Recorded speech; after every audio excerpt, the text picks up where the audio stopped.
Hello అందరికీ welcome to my YouTube channel. ముందుగా మీ అందరికీ సంక్రాంతి పండుగ శుభాకాంక్షలు. సో ఈరోజు నేను లంచ్కి ఏమేమి చేశానో చూసేద్దాము. ఫస్ట్ లెమన్ రైస్ అనమాట. మీలో ఎంతమందికి లెమన్ రైస్ అంటే ఇష్టమో కమెంట్ చేయండి. మేమైతే మా సైడ్ చిత్రాన్నం అని కూడా పిలుస్తాము. చిత్రాన్నం అనేసి అంటామన్నమాట లెమన్ రైస్ని. అండ్ దెన్ వడియాలు మ్యాండేటరీ. అలానే వైట్ రైస్ అనమాట, రసంలోకి పెరుగులోకి తింటాము. చాలా బాగుంటుంది combination.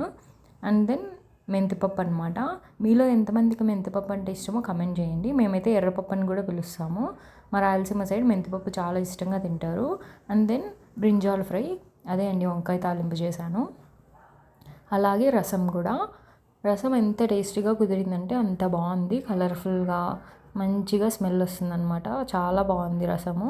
And finally sweet item అనమాట, గులాబ్ జామును. మీలో ఎంతమందికి గులాబ్ జామున్ అంటే ఇష్టమో కమెంట్ చేయండి. సో ఇవే అనమాట నేను సంక్రాంతి పండగకి సందర్భంగా నేను చేసిన వంటలు. చాలా అంటే చాలా బాగా కుదిరినాయి. సో మీరు ఏమేమి వంటలు చేశారో కమెంట్ చేయండి స్పెషల్గా. And thanks for watching. Subscribe for more videos. మీ ఫ్రెండ్స్కి రిలేటివ్స్కి షేర్ చేయండి. అండ్ యా, మీలో ఎంతమందికి గులాబ్ జామున్ అంటే ఇష్టమో కమెంట్ చేయండి. Thank you.